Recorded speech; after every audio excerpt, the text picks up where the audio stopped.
고린도전서 13장 1절에서 3절 말씀을 같이 큰 소리 내서 읽겠습니다. 시작. 내가 사람의 방언과 천사의 말을 할지라도 사랑이 없으면 소리나는 구리와 울리는 꽹과리가 되고, 내가 예언하는 능력이 있어 모든 비밀과 모든 지식을 알고 또 산을 옮길 만한 모든 믿음이 있을지라도 사랑이 없으면 내가 아무것도 아니요 내가 내게 있는 모든 것으로 구제하고 또 내 몸을 불사르게 내줄지라도 사랑이 없으면 내게 아무 유익이 없느니라. 아멘. 우리는 지금 성령 하나님의 구약과 신약 성경에 나타난 사역의 18가지의 모습을 우리가 지금 말씀을 통해서 그 조직신학적으로 살펴보고 있습니다. 지난 주까지 그 18가지의 성령의 사역 중에 2가지를 우리가 살펴봤고, 오늘은 시간이 허락되는 대로 세 번째, 네 번째 사역의 내용을 이제 살펴보려고 합니다. 성령 하나님의 세 번째 중대한 사역의 그 모습은 확증을 주시는 성령님, 영어로는 Holy Spirit who gave us assurance, 그러니까 확증을 하게 하시는 성령님. 그러니까 우리가 그냥 희미하게 이 긴가민가 우리가 믿는 믿음은 성령 충만한 믿음이라고는 할 수는 없죠. 뭔가 뜨겁든지 차갑든지 이게 확실한 믿음의 고백이 있어야 되는 거예요. 왜냐하면 성령의 믿음의 그 고백은 이 긴가민가 하는 믿음의 고백이 아니라 분명히 하나님을 아버지로 믿고 예수를 주로 믿고 예수 그리스도를 통해서 구원받은, 제사함받은 그 확증을 주시는 분이 성령님이에요. 그래서 누가 예수 믿습니까? 아멘 확증할 수 있어야 되고, 또 어떤 분이 천국 내일 죽어도 천국 갑니까? 라는 이런 그 확증을 주시는 분이 성령이기 때문에 그 성령을 받은 분들은 그 진리에 있어서 이 확증을 가지고 있는 특징이 있어요. 근데 이 성령을 받지 못하는 분들은 구원 받았는지, 내가 하나님 자녀 됐는지, 천국이 있는지 없는지, 이게 이 아리까리 하시는 분도 있는데, 뭐 그렇다고 다 구원 못 받았다고 말할 수는 없지만, 이 성령은 우리를 이 확증을 주시는, 어시어런스를 주시는 분이라고 성경은 말하고 있어요. 성경 몇 구절을 좀 찾아보면서 설명을 드리겠습니다. 먼저 로마서 8장 9절 말씀에 보면은, 만일 너희 속에 하나님의 영이 거하시면 너희가 육신에 있지 아니하고 영에 있나니 누구든지 그리스도의 영이 없으면 그리스도의 사람이 아니니라. 고린도전서 2장 12절, 6장 11절, 17절, 또 데살로니가전서 4장 8절 말씀에도 비슷한 말씀이 나와 있어요. 우리가 하나님의 성령이 우리 믿는 자 속에, 우리가 예수 믿는다면 그 믿는 자의 타락한 영이 예수 믿음으로 중생했거든요. 그 중생한 영 안에 성령이 계시기 때문에 우리가 예수 믿는 자들, 그리고 성령을 받은 자들이라는 것은 그 우리 중생한 영 속에 성령 하나님이 함께 거하시고, 우리는 그 중생한 영이 성령과 함께 지금 거하고 있기 때문에 우리는 지금 이 육신의 몸의 생명을 가지고 있지만 우리는 성령 안에서 예수 믿음으로 그 영생 안에 들어가 있는 존재예요. 그래서 우리가 이 성령 안에 거하고, 그 성령 안에 있는 자는 영생에 거하는 자이기 때문에 우리가 그 예수 그리스도의 사람인 것을 확증시켜 주시는 분이 성령님이에요. 그래서 우리가 성령 받은 자는, 나는 하나님의 자녀인 것을 성령이 우리에게 확실히 우리에게 증거하십니다. 로마서 2장 29절 말씀에도 보면은, 오직 이면적 유대인이 유대인이며 할례는 마음에 할지니 영에 있고 율법 조문에 있지 아니한 것이라. 그 칭찬이 사람에게서가 아니요 다만 하나님에게서라. 바울이 이 표면적인 유대인이 아니고 표면적 아브라함의 자손이 아니다. 이면적, 그 이널, 그러니까 예수 믿고 중생한 사람은 유대인이든 이방인이든 미국 사람이든 한국 사람이든 인종적인 차별이 없고, 또 부자든 가난한 사람이든 모든 차별이 없이 똑같이 예수 그리스도를 믿는 자는 모두가 다 내면적인 그리스도, 중생한 중생한 그리스도인들이라고 말하면서 그 모든 사람들은 진리와 예수 그리스도에 대한 진리와 그리고 성령을 통해서 거듭난 사람이다. 그래서 성령은 인종적인 차별을 하지 않고 믿는 자는 누구든지 다 중생시키시는 영이기 때문에 이 성령의 이러한 확신을 우리에게 주시는 거예요. 하나님의 자녀된 확신을 주시고 우리 예수 믿은 사람은 성령 받은 사람은 중생했다라는 확신을 우리에게 주시는 거예요. 세 번째는 성령님은 믿는 자들이 하나님의 자녀된 것과 하나님의 사랑을 자꾸 확신시켜요. 로마서 8장 14절로 16절 말씀에 무릇 하나님의 영으로 인도함을 받는 사람은 곧 하나님의 아들이라 너희가 다시 무서워하는 종의 영을 받지 아니하고 양자의 영을 받았으므로 우리가 아빠 아버지라고 부르짖느니라. 성령이 친히 우리의 영과 더불어 우리가 하나님의 자녀인 것을 증거하시나니. 갈라디아 4장 6절 로마서 5장 5절 말씀에. 그러니까 성령 하나님은 우리가 하나님의 자녀된 것을 확증시키시고 우리가 중생한 것을 확증시키시고 그리고 하나님의 자녀된 것과 하나님이 우리를 사랑하신다라는 확증이 성령을 통해서 우리에게 주어주시는 거예요. 그래서 어떤 분들은 힘들 때 하나님이 나를 버린 것 같아. 하나님이 날 사랑하시지 않는 것 같아. 이렇게 말하는 분들은 대부분 기도 안 하시는 분들이에요.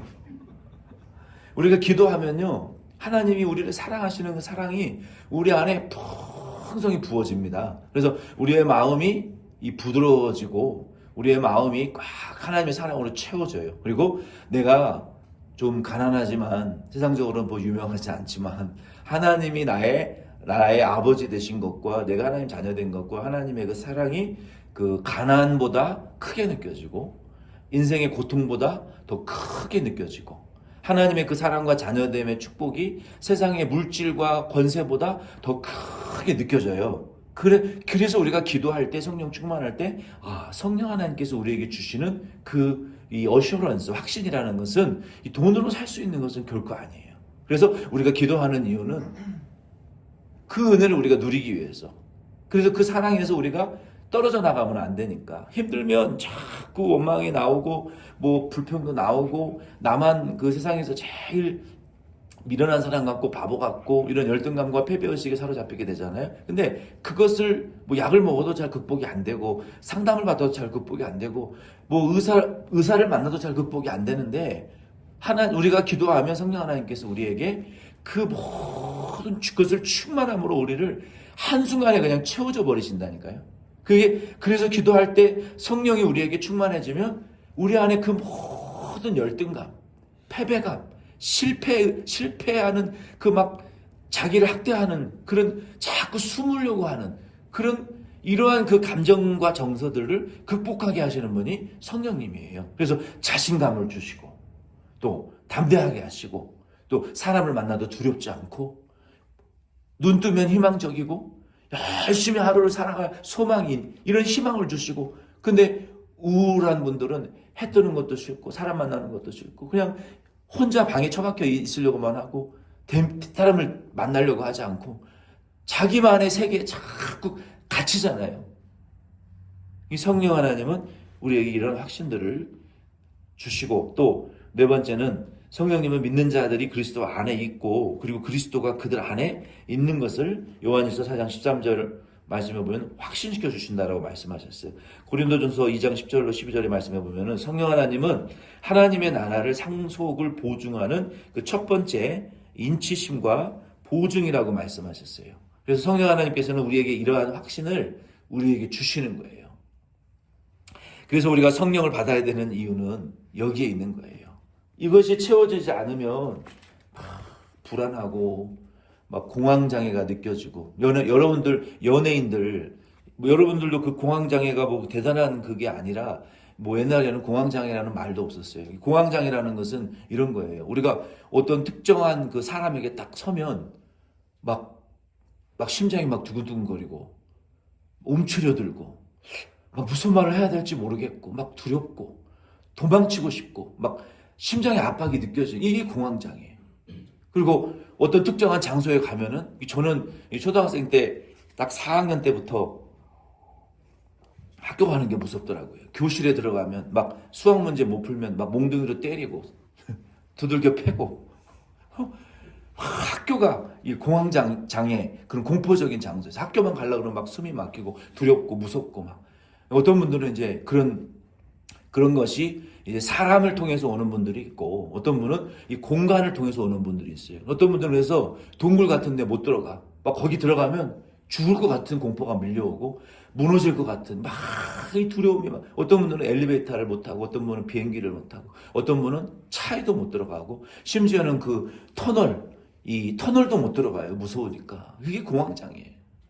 이런 이런 우울증, 뭐 공황장애, 폐쇄공포증, 대인기피증, 우선 장소적이고 시간적이고 공포적인 어떤 그러한 이 공포들이 대부분이 어디서 많이 오냐면은 우리가 어렸을 때 겪었던 그 트라우마, 그 어렸을 때 겪었던 그 공포스러운 경험들을 통해서 우리의 삶에 그게 나타나는 거예요. 벗어나고 싶지만 벗어날 수 없는 그러한 그 압박감에 뭐 직장 생활에서라든지 그러한 경험들을 타의적인 경험을 통해서도 오는 거예요. 그러한 것들이요, 이 현대인의 질병인데 우리가 어떻게 극복되느냐? 우리가 성령 충만을 받아야 하나님의 그 사랑이 우리 안에 충만히 부어질 때 우리가 그 안에서 그 자유할 수가 있어요. 처음 한두 번 해서는 안 되겠지만 그래서 한두 번 해서는 안 벗어지지 않아요. 우리가 자꾸 기도를 통해서 반복하다 보고 성령 충만 받고 또 성령이 우리를 정말 그러니까 멜트 다운 할 정도로 우리에게 막 부어주셔야 우리의 그 성격 하나가 겨우 조금씩 고쳐져 나가는 거예요. 그래서 성령을 받아서 우리가 그러한 것들이 고쳐질 수가 있어요. 그래서 저와 여러분도 그런 은혜를 누리실 수 있기를 바랍니다. 확신을 주시는 분이에요. 네 번째는 성령 하나님은 우리에게 무엇을 주시느냐? 사랑하게 하시는 성령님의 사랑. 그러니까 사랑을 우리가 받게만 하는 분이 아니라 내가 사랑을 이제는 받았으면은 사랑을 하는 사람으로 우리를 바꿔놓으신다는 거예요. 이게 놀라운 성령님의 사역이에요. 이 믿는 자의 삶 속에 이 성령 받은 자는 진심 어리고 끊이지 않는 그 실제적인 돌봄의 사랑이 그 사람 속에 막 뿜어져 나오는 사람들이 있어요. 그러한 분들은 성령 받은 분들이에요. 왜? 성령을 받지 않고서는 남을 사랑할 수가 없어요. 성격이 좋다고 사랑할 수가 없어요. 실질적이고 끊이지 않고 쉬지 않고 남을 섬기고 사랑하고 희생하는 이 사람은요, 그 이유 없이 그러는 게 아니라 성령을 받았기 때문에 그러는 거예요. 그래서 우리도 남에게 이렇게 희생하고 실질적인 것으로 채워주고 돌봄을 해주는 이러한 사랑을 줄 수 있는 사람은 성령 받았기 때문에 그래요.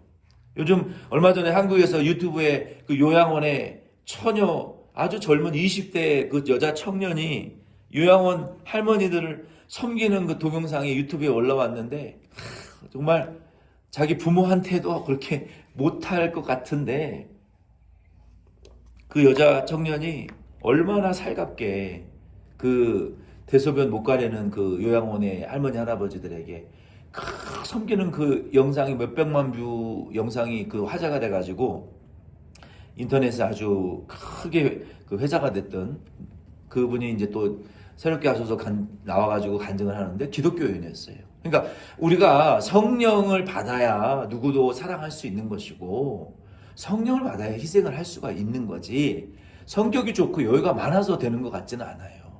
근데 성령은 우리를 사랑받는 사람뿐만 아니라 사랑받는 사람으로 변화시키는 분이 성령이라는 거예요. 성령님은 무엇을 통해서 우리가 그걸 확인할 수 있냐면 갈라디아 5장 22절로 26절 말씀해 보면은 성령의 열매에 대해서 맨 먼저 언급되어지는 것은 뭡니까? 사랑, 희락, 화평, 오래 참음, 자비, 양선, 충성, 온유, 절제. 맨 먼저 등장하는 이 성품적인 변화, 이 성령의 열매는 성품과 이 인격의 변화입니다. 그래서 사랑, 희락, 화평, 오래 참음, 자비, 양성, 충성, 온유, 절제. 이거 킹스포 가서 살 수 있는 거 아니잖아요. 대학 박사학위 받는다고 살 수 있는 거 아니거든요. 우리의 이 성품적이고 인격적인 이러한 변화가 누가 가능하게 하시냐? 성령이 이걸 바꿔놓으시는 분인데 가장 먼저 맺히는 열매가 뭐냐면은 사랑이에요. 복숭아 나무에도 보면은 이번에 그랜 정션 가니까 그 펠리세이드라는 복숭아가 한 종류가 아니더구만요. 무슨 에인젤스 플레임도 있고 뭣도 있고 이름이 여러 가지인데 품종마다 그 펠리세이드라는 지역에서 열리는 복숭아인데 빨리 익는 복숭아가 있고 늦게 익는 복숭아가 있어요. 사과도 마찬가지고 뭐 홍옥이나 무슨 뭐 스타킹 같은 사과들은 그냥 물렁물렁한 사과들은 빨리 익어요. 저장도 못해요. 근데 부사 같은 사과는 늦게 서리를 맞아야 먹을 수 있는 사과예요. 늦게 열린단 말이에요. 성령의 열매도 맨 먼저 열리는 열매는 뭐냐면 사랑이 가장 먼저 맺힌다는 거예요. 사랑의 열매가. 사랑의 열매를 맺혀서 뭐예요? 남들에게 사랑의 열매를 줄 수 있는 그런 사람으로 성령이 변화시킨다. 이게 성령의 임의 사역과 열매의 특징은 맨 먼저 맺히는 열매는 사랑인 거예요. 그래서 성령 받은 분들은요, 우리가 처음 성령 받고 거듭났을 때는요, 그렇게 꼴 보기 싫고 정말 추접스러운 환경이다 할지라도 성령을 받으면요, 거기가 천국과 같은 천사와 같은 사람으로 다 느껴지는 거예요. 마치 우리가 이성적인 첫사랑을 할 때 우리 안에 그 여러 가지 그 호르몬들이 나와서 3년 지나면 이제 콩깍지가 벗겨져 가지고 후회에 땅을 치고 후회해도 이제 때는 이미 늦은 것처럼 성령의 역사. 우리가 첫사랑 예수님 처음 만났을 때는요, 지나가는 개미 한 마리도 아름다워 보이고 하늘에 이 흔들거리는 이 모기도 아름다워 보이고 뭐 눈에 보이는 모든 것은 아름답고 이 러비더비 블링블링 아주 그냥 너무 아름답고 기쁘고 행복하고 작은 행복에도 까르르. 그 성령 첫사랑은 좀 그런 거예요. 그래서 성령을 받았을 때는 다 사랑할 수가 있어요, 처음에는. 근데 이제 시간이 지나면 이제 성령이 이제 약발이 떨어지면 또 우리가 죄 때문에 그래서 또 성령 충만도 해줘야 그 회복할 수가 있는 거예요. 성령은 우리를 사랑하게 만드시는 분이다. 성령 하나님은. 그리고 또 두 번째는 성령님은 로마서 5장 5절이나 에베소 4장 23절, 3장 16절로 19절 말씀해 보면은 타인을 이 성령으로 채워 주시는 분이에요. 성령으로. 성령에 보면은 기름 부으심이다. 이게 부어지는 거잖아요. 그렇죠? 또 물과 같고 또 불과 같고 우리에게 그 진리의 영이고 지식의 영이고 우리에게 그 채워주시는 성령 하나님이신데 믿는 자들에게 채워주셔서 결국은 다른 사람들을 사랑하고 섬기게 하시는 사역하시는 그런 성령 하나님의 특징을 우리가 볼 수 있습니다. 세 번째는 성령의 은사는 실질적인 사랑의 그 결과를 가져오게 해요. 사도행전 4장 31절로 35절 말씀해 보면은 성령 받은 예루살렘 교회가요, 그 성령 받았을 때 그 교회가 진동을 했어요. 그리고 성령이 그들에게 임했는데 그들의 마음이 한 마음이 되어버렸어요. 그러니까 성령 받은 교회는 마음이 그 리더십의 권위 아래 딱 한 덩어리가 되어 있어요. 근데 성령을 받지 못한 교회는 리더십이 이렇게 갈라져 있어요. 리더십이 이끌고 가는 방향과 반대 방향으로 가는 사람들이 더 많고 그러면 힘들겠죠. 배가 사공이 많으면 산으로 가버리는 것처럼. 성령 받은 교회의 특징은 그 리더십 아래 한 덩어리로 똘똘 뭉쳐져 있다. 하나, 마음이 하나고 뜻이 하나고 근본이 같고 방향이 같고 일이 doing as a team 한 덩어리로 일을 해요. 그 성령 받지 못한 교회는 작든 크든 이게 다 뿔뿔이 각자야. 서로 달라 생각이. 하나가 되지 않아요. 그리고 그들이 하나가 되고 결국 어떤 결과가 일어났냐면은 자기 것을 자기 것이라고 주장하지 않고 이 사람이 이거 필요하면 이거 빵 필요하면 내 집에 있는 빵 갖다 주고 이 사람이 옷이 없으면 내 집에 있는 옷을 갖다 주고 이 사람이 신발이 없으면 신발을 갖다 주고 그러니까 내 것이 필요한 사람 있는 사람에게 주는 그런 교회. 이게 성령 받은 교회. 그러니까 실질적인 필요를 채워주는 분이 성령의 이 사랑이 은사를 받으면 그러니까 성령을 받으면 사랑을 하는데 이제 성령의 은사가 오잖아요. 그러면은 실질적인 액션으로 구체적으로 필요한 것들을 서로 채워주는 사람이 된다. 그러니까 성령을 받으면 사랑만 하는데 성령의 은사가 임하면 그 은사를 가지고 그 은사가 없는 사람을 채워주는 사람이 된다. 그게 성령 받은 사람의 특징이에요. 또 네 번째 보면은 우리가 오늘 읽었던 말씀입니다. 고린도전서 13장 1절로 13절 말씀에 보면은 사랑은 성령의 은사의 그 실천에 있어서 아주 필수적인 요소예요. 그래서 1절로 3절 말씀에 보면은 사랑이 없으면 방언을 하고 예언을 하고 엄청난 은사를 경험해도 아무것도 아니에요.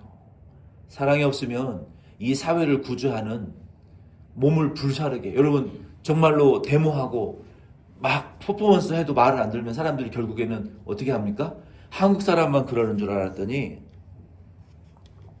미국 사람은 더 무서워요. 한국 사람은 하다 데모하고 안 들어주면 대기업이나 정치인들이 억울함을 해소해달라고 대법원이 호소하고 억울함을 안 들어주면 머리를 깎죠. 삭발을 하죠. 그래도 안 들어주고 정말 억울하면 정말로 극단적인 분신자살을 하는 거예요. 내가 이 사회를 바꿔보겠다. 우리가 기름을 붓고 분신자살을 하고 내 몸을 내어줘도 미국은 어떻게 합니까? 그냥 쏴 죽이잖아요. 한국 사람하고는 차원이 달라요. 그냥 쏴 죽이고 터뜨려버려요. 얼마나 무서운 사람들인지 몰라요. 한 사람만 죽이지 않아요. 무고한 사람들을 어린아이부터 노년에 이르기까지 안 가리고 죽여버린다니까요. 미국 사람들은 진짜 무서운 사람들이에요. 그렇게 사회를 변혁시키려고 분신자살하고 총을 쏘고 밤을 해도 그거 사랑이 없는 것은 아무 유익이 없다는 거예요. 하나님 사랑 없는 거, 복음의 사랑이 아닌 거 그거 필요 없다는 거예요. 또 뭡니까?